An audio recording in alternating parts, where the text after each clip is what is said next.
Bismillahirrahmanirrahim, Allahumma salli ala Muhammad wa ala ali Muhammad। आप सबका दोस्त राजा मुबीन अफजल एक नई वीडियो के साथ आप सबकी खिदमत में हाजिर होता है। अस्सलाम वालेकुम। आज हम बात करने जा रहे हैं जुल्फ़िकार अली भुट्टो केस पे, जो आसिफ अली ज़रदारी ने एक रेफरेंस दायर किया था जब वो सदर थे 12 साल पहले। उसका जो फ़ैसला और कल उसका जो जवाब दिया है चीफ़ जस्टिस साहब ने, उस बारे में आपको तफसीलन बताएंगे। सबसे पहले तो मैं आपको ये बताना चाहता हूँ कि जुल्फ़िकार अली भुट्टो को 44 साल हो गए और 44 साल बाद उनका फ़ैसला सुप्रीम कोर्ट जो है वो कर रही है, वो भी अधूरा कर रही है, कोई साफ़ और क्लियर कोई फ़ैसला नहीं कर रही। लेकिन कुछ पॉइंट सुप्रीम कोर्ट ने बताए हैं जो मैं आपको बताऊंगा। ये बताने से पहले मैं आपको ये बताना चाहता हूं कि जुल्फ़िकार अली भुट्टो के बारे में याद रखें, आपको अपनी तारीख़ याद होनी चाहिए कि पाकिस्तान में कायद-ए-आज़म के बाद जुल्फ़िकार अली भुट्टो जैसा लीडर पूरी दुनिया में और पाकिस्तान में दोबारा नहीं आया। जुल्फ़िकार अली भुट्टो आवाम के साथ कनेक्ट करता था, आवाम के दिलों में रहता था, उसे आवाम के साथ बात करना आती थी। पूरी दुनिया के अंदर जब मुसलमानों की बात होती थी, जब आवाम की बात होती थी, तो जुल्फ़िकार अली भुट्टो बात करना जानता था। बात कैसे की जाती है, जो गैरतमंद मुसलमान जैसे बात करता है, वो बात जुल्फ़िकार अली भुट्टो किया करते थे। जुल्फ़िकार अली भुट्टो आजकल के जो सियासतदान हैं, ये जब वाइट हाउस में चले जाते हैं या इंटरनेशनल कंट्री में इनको कोई दावत दे देता है, तो ये इतनी पब्लिसिटी अपनी करते हैं कि हमें तो पता नहीं कहाँ किसने बुला लिया, हमारा तो मकाम क्या हो गया। जुल्फ़िकार अली भुट्टो वो था जिसको इंटरनेशनल लॉबी ने, इंटरनेशनल अमेरिका ने, जो आज वाइट हाउस में जाने के लिए तरसते हैं हमारे लीडर, हमारा प्राइम मिनिस्टर, उस वक्त उनको वहाँ पे वाइट हाउस में कहा गया था, काश आप हमारे अमेरिका से होते, आप हमारे पास होते, तो आप मेंबर होते। तो उन्होंने बड़ी शान शौकत से कहा था, अगर मैं यहाँ होता तो सदर होता, मेंबर नहीं होता। हमेशा उन्होंने अपनी बातें मनवाई हैं, लोगों की बातें नहीं मानी हैं।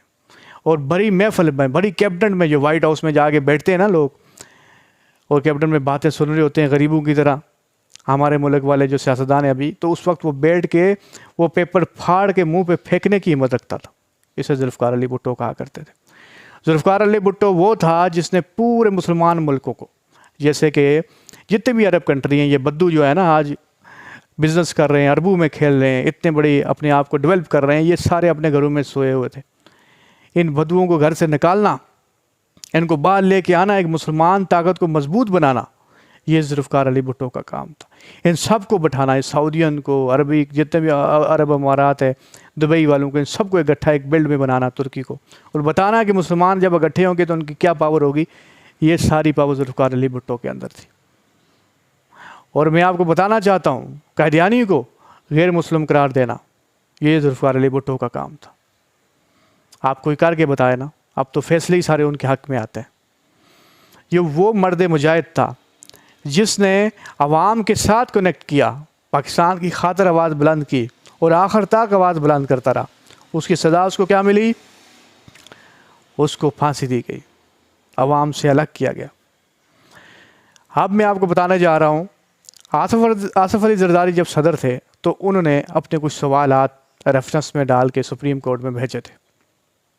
उस रेफरेंस का फ़ैसला 12 साल बाद कितने जज उसके अंदर आए, गवर्नमेंट आई, किसी गवर्नमेंट ने उस रेफरेंस को वापस नहीं लिया, लेकिन काफ़ी टाइम तक वो पेंडिंग रहा। लेकिन ये चीफ़ जस्टिस साहब जो हैं, इन्होंने इस केस को देखा और फ़ैसला सुनाया। और फ़ैसला क्या था? पूरा फ़ैसला नहीं सुनाया, खाली ये वर्डिंग दी कि जो ट्रायल हुआ था वो ट्रायल ठीक नहीं था। जब ट्रायल ही ठीक नहीं था तो फांसी कैसे ठीक हो सकती है? चीफ जस्टिस साहब हिम्मत करके तो ये भी बोलें कि फांसी भी ठीक नहीं थी। ये तरीक गवाह है जो पाकिस्तान के लिए बोला है, जो पाकिस्तान के लिए जिसने आवाज़ बुलंद की है, उसको अमेरिका ने, उसकी लॉबीज़ ने, यहूदियन लॉबी ने ज़िंदा नहीं रहने दिया। लेकिन मैं फिर भी चीफ जस्टिस साहब को सलूट करता हूँ कि उन्होंने माना है कि हमारा अदारा ख़राब और करप्ट है, हमने सही फ़ैसला नहीं दे सका जुल्फ़िकार अली भुट्टो को जिसके वो हकदार थे। और मैं आसिफ अली ज़रदारी साहब को भी ये जो इक़दाम उन्होंने उठाया था, मैं सलूट पेश करता हूँ कि आपने भी एक अवामी लीडर जो थे उनके लिए एक आवाज़ बुलंद की है। और कल देखा गया, जब फ़ैसला चीफ जस्टिस साहब सुना रहे थे तो बिलावल भी वहाँ पे मौजूद थे, और फ़ैसला जब वो सुना रहे थे तो बिलावल अबीदा हो गए और उनकी आंखों में आंसू झलकने लगे। क्यों ना झलकते आंसू? ये लेगेसी जो उनको मिली है, یہ جو سیاست ان کو ملی ہے، جو وائز ان کو ملی ہے، یہ ذوالفقار علی بھٹو سے ملی ہے، اور ان کا حق بھی بنتا ہے کہ ذوالفقار علی بھٹو جیسا لوگوں کے ساتھ کنیکٹ کرنا۔ ذوالفقار علی بھٹو کو لوگ، میں آپ کو بتاؤں کہ پاکستان کے لوگ مختلف بنا کے پیش کرتے ہیں، یاد رکھیں ان باتوں پہ مت جائیں۔ ذوالفقار علی بھٹو ایک عظیم ترین لیڈر تھے۔ اس کے بعد مجھے ایک بندہ بتائیں جو غریبوں کے ساتھ کنیکٹ کرتا ہے، وہ غریبوں کے اندر رہتے تھے، غریبوں کے ساتھ کنیکٹ کرتے تھے۔ ان کی تقریریں نکال کے آپ دیکھیں، آپ کو پتہ لگے گا غریب کتنے ان کے ساتھ کنیکٹ کرتے تھے۔ اور تقریر کا عالم یہ تھا کہ وہ اکثر اپنی قمیض پھاڑ دیا کرتے تھے تقریر کرتے ہوئے۔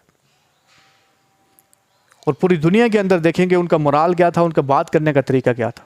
اور گوروں کو دیکھیں یتیم ہو کے ان کے پاس بیٹھے ہوئے کہ وہ کیسی ان کی بات سنا کرتے تھے، وہ کیسے بات مانا کرتے تھے۔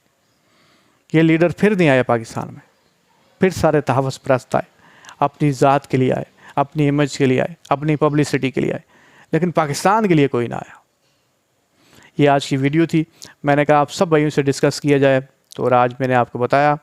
دعاؤں میں یاد رکھیے گا، انشاءاللہ پھر نئی ویڈیو کے ساتھ کل حاضر ہوں گے۔ السلام علیکم، فی امان اللہ۔